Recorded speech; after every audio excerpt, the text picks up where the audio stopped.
Praise the Lord. கர்த்தர் மையப்படுவதாக. இந்த அருமையான புதிய நாள் காலை வேளையிலே உங்களை சந்திப்பதிலே மிகுந்த மகிழ்ச்சி அடைகிறேன். ஆண்டவரை மட்டுமாய் நம்ம நடத்தி கொண்டு வருகிறார். தினம் ஒரு லோகோஸ் வார்த்தையின் மூலமாக ஒரு புதிய வார்த்தை நான் உங்களுக்கு சொல்லி ஜெபிக்க விரும்புகிறேன்.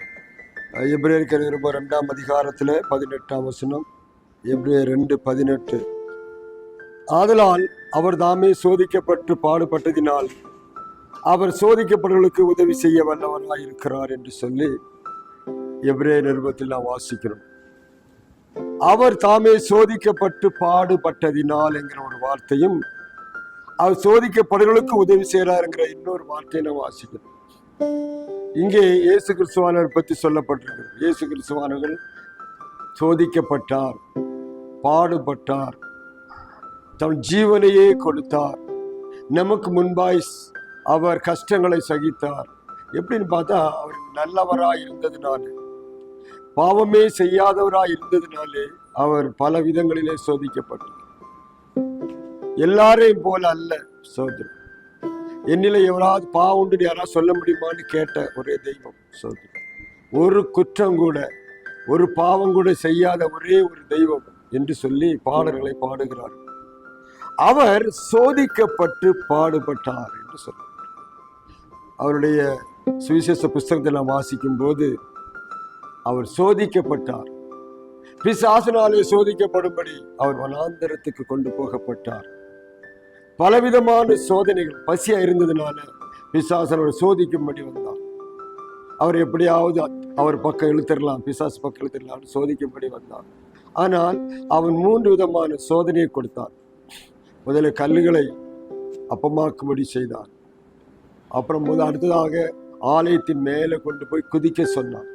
3ஆவதாக மலையின் உச்சின் மேலே கொண்டு போய், உனக்கு இதெல்லாத்தையும் கொடுத்துருவேன், நீ என் காலில் விழுன்னு சொல்லி சொன்னார்.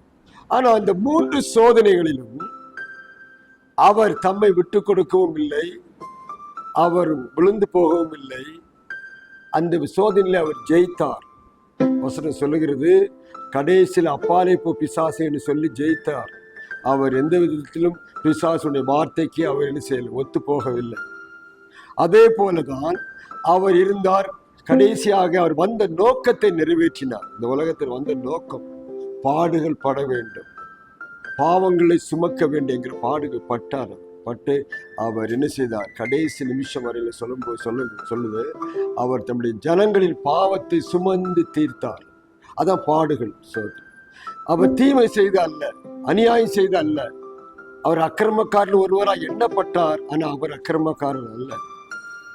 அவர் எல்லாருக்காகவும் பாடுபட்டதுனால, அதாங்க சொல்லப்பட்டிருக்கு, அவர் பாடுபட்டதினாலே அவர் சோதிக்கப்படுகிறவர்களுக்கு. இன்றைக்கு அதே போல பாருங்க, சூழ்நிலைகளை கர்த்தரை பின்பற்றுகிற யாரா இருந்தாலும், ஆண்டவரை பின்பற்றுவதற்கு என்ன வரும், சோதனை, பிரச்சனை வந்துகிட்டே இருக்கும்,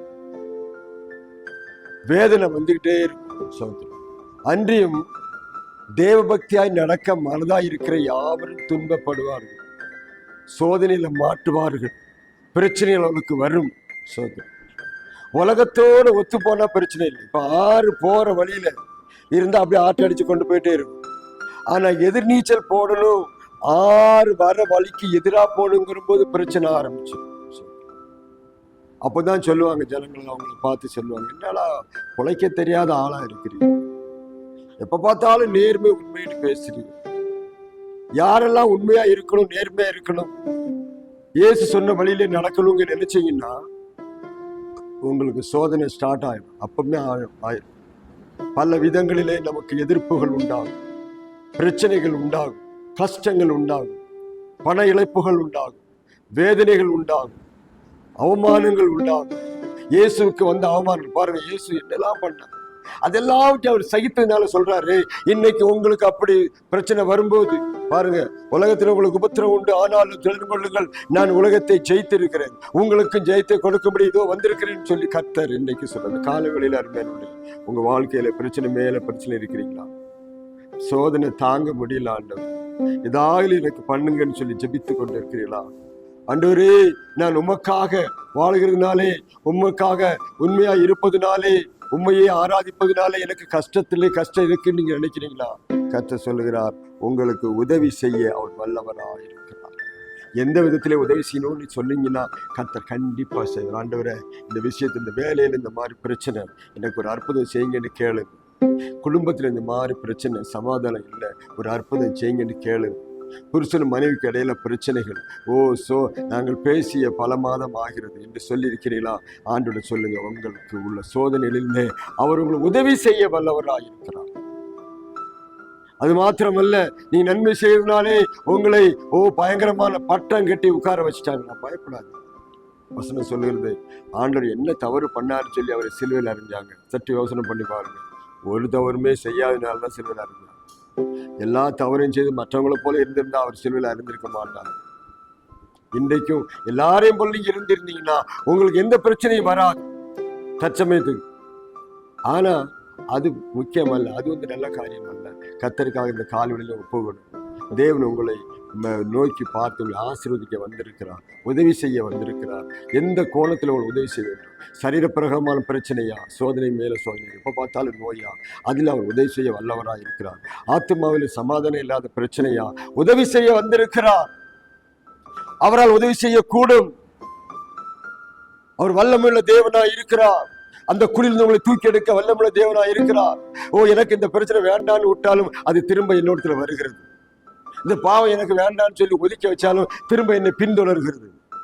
அவர் உங்களை தூக்கி எடுக்க வல்லமுள்ள தேவனாய் இருக்கிறார். அவற்றை சொல்லுங்க, ஆண்டவரே, எனக்கு இதை தூக்கி எடுங்கப்பா, இந்த குழியிலிருந்து தூக்கி எடுங்கன்னு கேளுங்க. கர்த்தர் ஒரு அற்புதத்தை செய்வார். ஏன்னா அவர் சோதிக்கப்பட்டவர்களுக்கு பாருங்க, எல்லாருக்கும் சோதனை. அதாவது அந்த தவறு செய்ய, எந்த தவறு செய்ய சோதனை மேல சோதனை வருகிறது.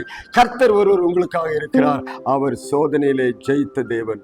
அவர் இப்ப சொல்றார், அவர் சோதிக்கப்பட்டவர்களுக்கு உதவி செய்ய வல்லவர். இன்னைக்கு அவர் உதவி செய்ய வந்திருக்கிறார். ஒப்பு கொடுப்பீங்களா?